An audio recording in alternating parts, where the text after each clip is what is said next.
बिस्मिल्लाहिर्रहमानिर्रहीम अस्सलाम वालेकुम वरहमतुल्लाहि वबरकातुहू। Welcome to new video in my channel. Directly मैं बात की तरफ आता हूँ। आज की वीडियो है एक कमेंट पे। एक भाई है, इंडियन है, पॉसिबल है, संजीव सिंह बाबा।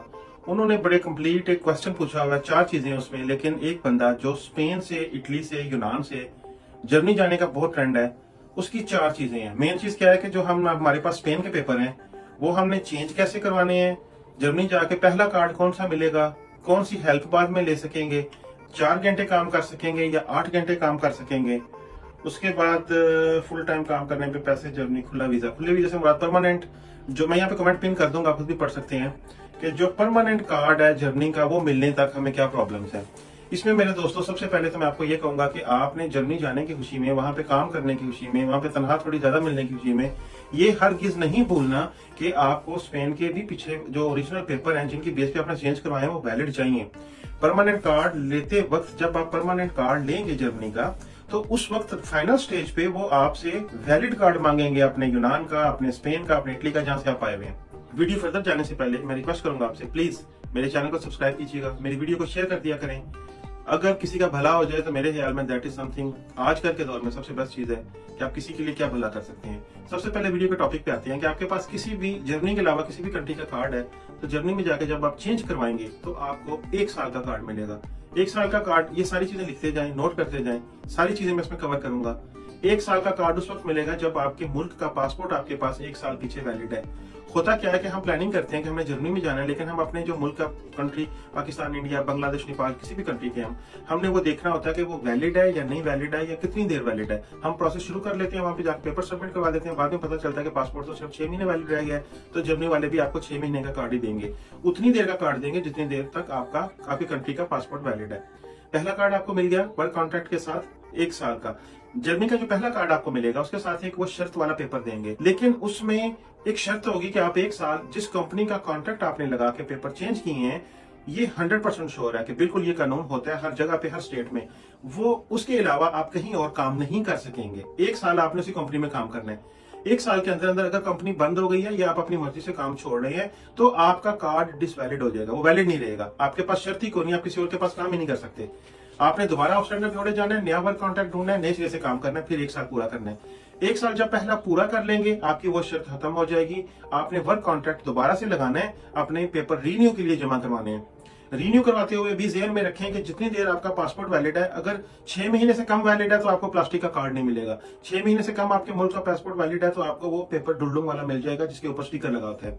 आपका पासपोर्ट 1 साल 2 साल से ज्यादा का वैलिड होना चाहिए। मैंने पहले भी एक वीडियो बनाई थी कि जब भी जर्मनी मूव हो 2 साल प्लस का पासपोर्ट आपके पास वैलिड हो आपके कंट्री का। तो जब पहला कार्ड रिन्यू करवाएंगे, आप अपना वर्क कॉन्ट्रैक्ट लगाएंगे, सारी सैलरी शीट्स लगाएंगे, आपने शर्तिया तौर पे कोई एड ना ली हो जर्मनी से, जिसमें जॉब सेंटर के पैसे आते हैं, आर्बिट सेंटर से कहते हैं, और जिसमें वोन गेल्ड आता है, घर का खर्चा आता है, ये पैसे आपने नहीं लेने। मैं बताऊंगा कब लेने हैं कब नहीं लेने। पहले साल के कार्ड पे नहीं लेने। आपने कार्ड रिन्यू के लिए जमा करवाया, आपको सेकंड कार्ड मिल गया, पास हो गया 2 साल का, कि कई स्टेट्स में 2 साल का देते हैं, कई स्टेट में 3 साल का देते हैं। जब आपको ये कार्ड मिलेंगे आप ओपन होंगे, फ्राई होंगे, कहीं भी काम कर सकते हैं, कहीं भी मिनी जॉब कर सकते हैं, फुल कॉन्ट्रैक्ट काम कर सकते हैं।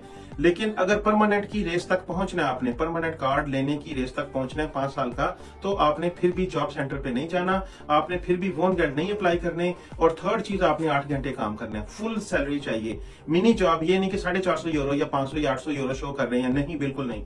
आपको लोन, जो मेन शर्त है ना 5 साल के कार्ड की, वो है 60 लोन अब्रचनो, 60 तनख्वाह की रसीदें फुल टाइम की। तो 60 को अगर आप मल्टीप्लाई ज़रबें तकसीमें दें तो 5 साल बनते हैं, ताकि हमें पता चल सके तुम फाइनेंशियली इस काबिल हो कि हमारे मुल्क की हेल्प वाली साइड पे नहीं जा रहे, आप काम कर रहे हो। तो आपने इस चीज पे नहीं जाना पहले 5 साल। इसी तरह आप काम करते रहे, 2 साल का कार्ड मिलेगा, फिर आप जब रिन्यू करवाना है, या 3 साल का कार्ड है रिन्यू करवाना है, तो दोबारा से आप वर्क कॉन्ट्रैक्ट लगाएंगे, पेपर जमा करवा देंगे। लेकिन जब 5 साल तक पहुंच जाएंगे, पॉसिबल है उससे पहले ही आपको आउटलैंडर बेहोड़े, जो जर्मनी का फॉरेन ऑफिस है, वो आपको कहना शुरू कर दे कि भाई B1 का सर्टिफिकेट हमें दें।